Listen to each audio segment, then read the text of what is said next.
नमस्ते to all of you. काम सूत्र और तंत्र सूत्र की पहले भी मैंने वीडियो बनाई थी। आज फिर से मैं कुछ सवाल आप लोगों के रख रही हूँ कि जो भेद काम और राम में है, जितनी दूरी काम और राम में है उतनी ही दूरी काम सूत्र और तंत्र सूत्र में है। हम इसको ऐसे इजी वे में समझ सकते हैं। मेरे पास विदेशी भी आते हैं तंत्र कैंप ज्वाइन करने, लेकिन उनके सवाल ये नहीं होते जो कि हम भारतीय लोगों के मैंने देखे हैं। भारतीय लोगों के सवाल होते हैं कि माँ ये तंत्र शिविर आप लगा रहे हो तो इसमें हमें औरतें प्रोवाइड कराओगे, हम डबल पैसे देने को तैयार हैं, तो इसमें सुख सुविधा क्या होगी, क्या इसमें लड़कियां एक्सचेंज कराई जाएंगी, जो भी हमारे पार्टनर है क्या हम उनको बदल सकते हैं। ये इंक्वायरी में पूछे जाने वाले कुछ एक सवाल हैं जो सुनकर मुझे बहुत बहुत बहुत बुरा लगता है। और इसमें इन लोगों की गलती नहीं है जो कि पूछ रहे हैं, इसमें गलती हमारी है जो हम तंत्र मास्टर बने बैठे हैं, जो हम तंत्र के शिविर करवा रहे हैं। क्योंकि बहुत बार मैंने देखा है कि लोग बोलते हैं कि माँ हमने पिछले शिविर में तो एक माँ थी या एक स्वामी जी थे, उन्होंने सेक्स की अनुमति दे रखी थी, क्या आप भी दोगे। तो ये गलती हमारी है जो हम लोगों को मिसगाइड करते हैं तंत्र के नाम पर। अगर तो शिविर काम सूत्र के नाम पर हो रहा है तो आप सेक्सुअलिटी की जो भी चीज़ें हैं वो आप कर सकते हो, वो आप पूछ सकते हो उनकी इंक्वायरी। लेकिन यहाँ पे बात काम सूत्र की नहीं है, तंत्र सूत्र की है। तंत्र सूत्र जो बेस है वो शिवा और पार्वती के ऊपर है। शिवा और पार्वती की चर्चा में कहीं पर भी ये नहीं आया है कि शिव पार्वती को बोल रहे हो, गॉडेस को बोल रहे हो कि तू अपना पार्टनर चेंज कर ले, या मैं किसी और कन्या को प्रोवाइड करा लेता हूँ। ऐसे सवाल सोचते हुए भी हमें हंसी आती है। मेरे पास विदेशी भी आते हैं तंत्र कैंप ज्वाइन कर ले, लेकिन उनके सवाल ऐसे नहीं होते जैसे कि भारतीय मित्र पूछते हैं। एक बार 3-4 साल पहले मैंने ओशो की एक बुक पढ़ी थी, उसमें ओशो प्रवचन दे रहे थे कि जो भारतीय हैं उनको सेक्स की ज़रूरत है, साधना की नहीं। तब उस टाइम मुझे ये सुनकर धक्का लगा था अंदर कि ये क्या बोल रहे हैं।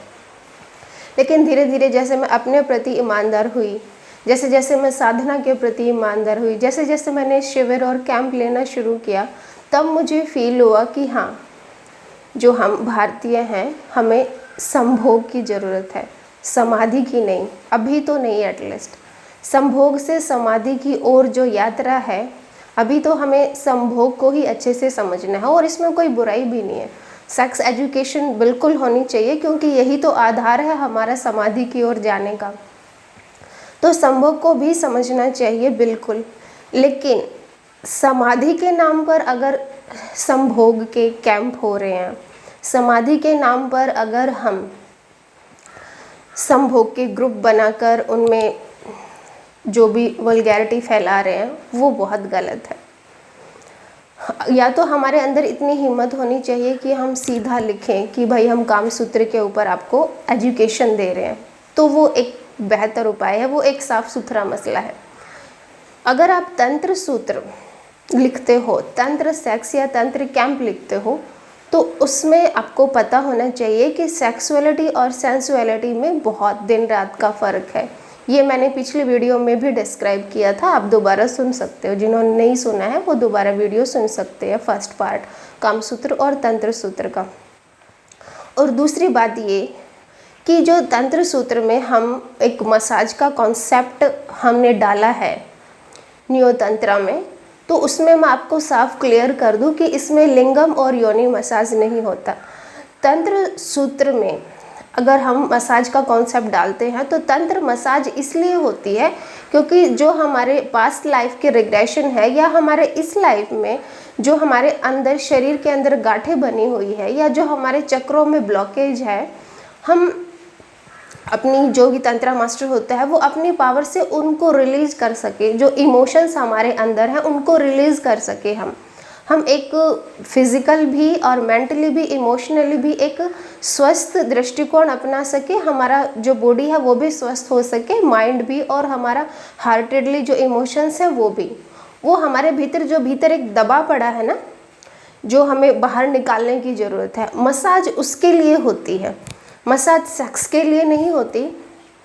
हाँ, हो सकती है मसाज सेंसुअलिटी बढ़ाने के लिए, हम एक दूसरे जो हमारे पार्टनर है वो एक दूसरे को मसाज कर सकते हैं ताकि हम बॉडी की सेंसेशन फील सके, उसको फील कर सके और उसको बढ़ा सके, मतलब उत्तेजना को हम बढ़ा सके। लेकिन ये बात यहाँ ध्यान देने योग्य है कि यहाँ पर हमारी जो ऊर्जा है उसको नीचे की तरफ या वेस्ट नहीं करना है, उसको ख़राब नहीं करना है, हमें इजैकुलेट नहीं करना है, हमें उसको मूलाधार से स्पाइन के थ्रू ऊपर सहस्त्र चक्र तक लेकर आना है, उसको हमें हार्ट तक लेकर आना है, उसको हमें अपने कराउन चक्र तक लेकर आना है, उसको नाली में बहा नहीं देना है।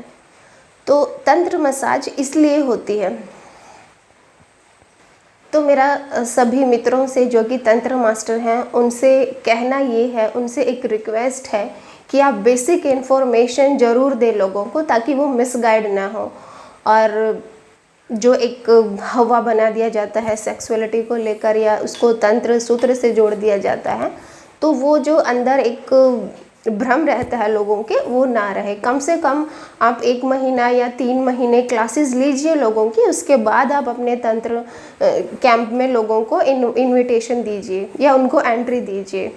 मेरा अगस्त में शिविर है, लेकिन उससे पहले मैं 3 महीने तक लोगों को क्लास देती हूँ तंत्र की, या एटलीस्ट अभी 1-2 महीने पहले ऐड डालना शुरू कर देती हूँ ताकि जो लोग बुकिंग करवाते हैं उनको मैं कम से कम बेसिक इन्फॉर्मेशन दे सकूँ, उनको मैं 1 महीना 2 महीना मेडिटेशन सिखा सकूँ ताकि उनमें स्टेबिलिटी आ सके, ताकि वो तंत्र सूत्र को समझ सके, ताकि वो अपने श्वासों पर कंट्रोल कर सके।